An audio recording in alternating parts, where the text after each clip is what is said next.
As we all eagerly wait for Ross Atkins to make his next move, more and more reports are starting to circulate and escalate regarding what that move could be, and it seems like the Toronto Blue Jays have a massive decision to make this free agency. So I'm going to break that down as well as discuss the exact report on this episode of Jays Digest. What's up, Jays fans? It's Gosse, your host of Jays Digest, and we have a lot to discuss today. A lot of new reports are coming out. More rumors are starting to circulate, especially regarding Ross Atkins and specifically a potential outfielder and DH target. Before we do get into that, a quick reminder to hit the subscribe button. We are on the road to 12,000 subscribers. Your support has been unbelievable, and again, thank you for your continued support. And let's just get right into it. Reports came out from Mark Feinsand yesterday and today as well, highlighting kind of a variety of different targets that the Toronto Blue Jays could be going for, and they could have a major decision to make regarding which one of these players they tend and will be going to pursue over the next couple of weeks. And we'll start with the big report that dropped today, which is the Blue Jays are interested in Jorge Soler. Now, it's no secret that the Jays have had interest in Jorge Soler the entire time, but this is the first report from at least a notable reporter in Mark Feinsand, who I believe works for some New York newspaper and the MLB Network and things like that. This is the first time that a major reporter like him came out and specifically linked the Blue Jays to Jorge Soler, because Jorge Soler is a huge wild card, specifically regarding hitting. He could either be a phenomenal hitter, one of the best hitters on the Jays alongside and comparing to kind of Vladdy's season in 2022, or he could end up being like he was in 2022, very poor. And it's very interesting. But the Jays have shown interest in free agent slugger Jorge Soler, and this also joins the Mariners, Diamondbacks, Nationals, Red Sox, and Marlins as the other clubs that have been linked to the absolute slugger. And the big thing with Jorge Soler is obviously the kind of variancy. There's kind of three different tiers of free agents that we've discussed on this channel that have been linked to the Blue Jays. You have JD Martinez, who would be kind of the most reliable. You know what you're going to get with JD Martinez, especially because, he's been around for so long. He's 38 years old. And then you have a guy like Jorge Soler who's in the middle, where he could either be insane, he could be poor, he's going to cost the most money, he's going to require the most term, probably 2 to 3 year deal, looking at a good bit of money each year. And then you're looking at a guy like Jock Peterson, who's kind of, and some would argue he's the most reliable hitter out of the bunch, and that's where the big decision is starting to come for the Toronto Blue Jays. Soler hit 14 home runs, put up a 411 ISO, which is an advanced metric, and slugged .688 against left-handed pitching, which is the best among qualified hitters last season.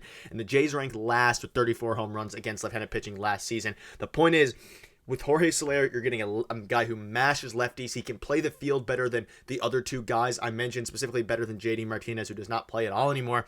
And he absolutely mashes lefties. And when you look at our outfield, you have Kevin Kiermaier in center, you have Dalton Varsho in left, and you have George Springer in right. If you are going to be going up and hitting against a left-handed pitcher, then you would assume and you would suspect that against a left-handed pitcher, you wouldn't want both Kevin Kiermaier and Dalton Varsho in that lineup on a given night, just because of how many home runs they're going to hit. Obviously, Kiermaier and Varsho, we saw last season, are not very good against left-handed pitching, and if you slide in Jorge Soler there to kind of, not platoon because he would play every day, but he could slide into an outfield role and not just be a DH on days where left-handed pitchers are up, and that saves Kevin Kiermaier's body. It saves Dalton Varsho from having to play every single day, and it just makes a lot of sense. But the big issue here is, again, the variance. You look at last season, he's coming off of the best season, or one of the best seasons of his career, putting up an .850 OPS with 36 home runs. He had a very poor 2022, as I mentioned earlier, not even reaching a 700 OPS, and then the season before he hit a 750 OPS. So it's kind of tough because you don't know exactly what you're going to get, and you would suspect that he's going to be maybe somewhere in the middle, maybe a middling 800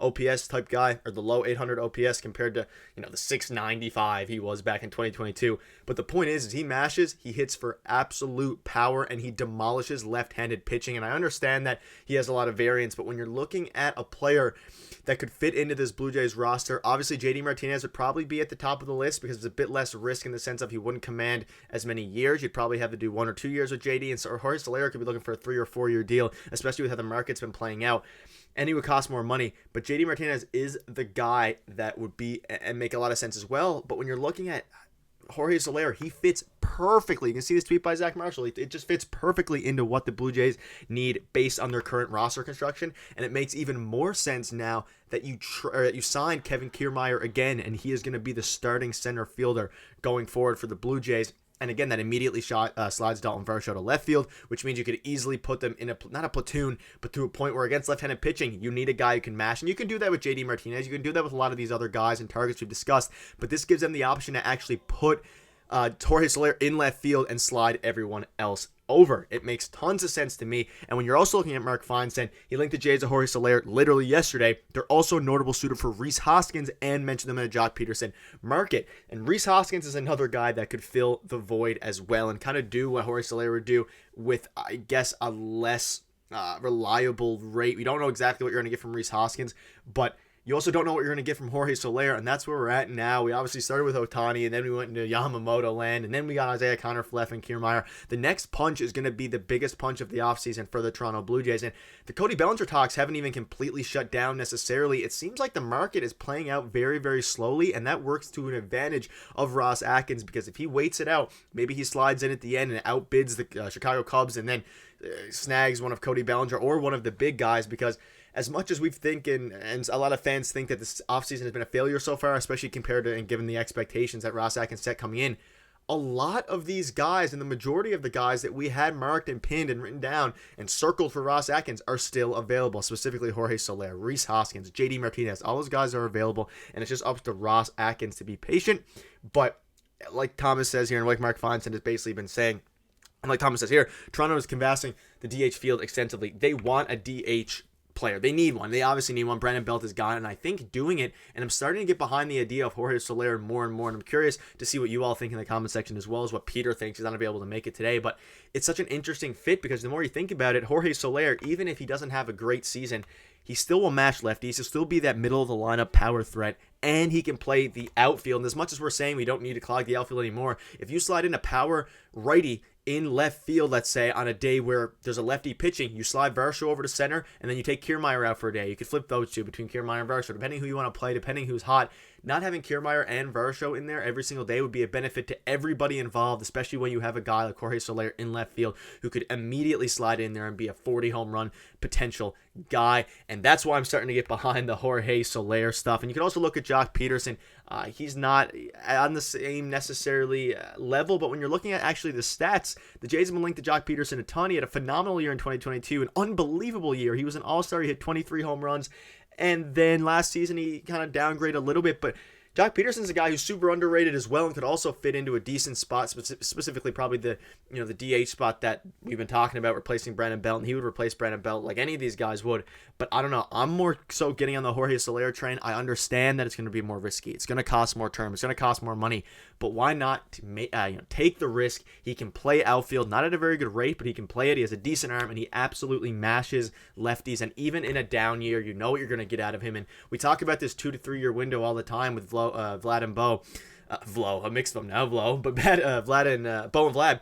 You kind of have to make a move that is going to be risky if you want to have potential World Series aspirations here. Jorge Soler would have the highest ceiling. Maybe JD Martinez, you could argue, has a higher ceiling, but Jorge Soler could be a cornerstone for this franchise for the next a cornerstone for the franchise, not the right word. A cornerstone for this team for the next 2 years. So I guess more so a big guy who can make a serious impact and probably make the biggest impact out of all the players that we've been discussing. But that'll wrap up the video. Let me know what your thoughts are on this massive decision, these massive reports that the Jays are going for Jorge Soler and Rhys Hoskins and JD Martinez, all these guys. But I just wanted to kind of pin in on Jorge Soler in this video, and the Jays have a huge decision to make regarding which one of these guys they're going to go for, and as well as which kind of risk they want to take. But thank you guys for watching. If you want to check out a video from yesterday, click on your screen now, hit the subscribe button, we're on the road to 12K and 12,000. We'll see you tomorrow. Cheers.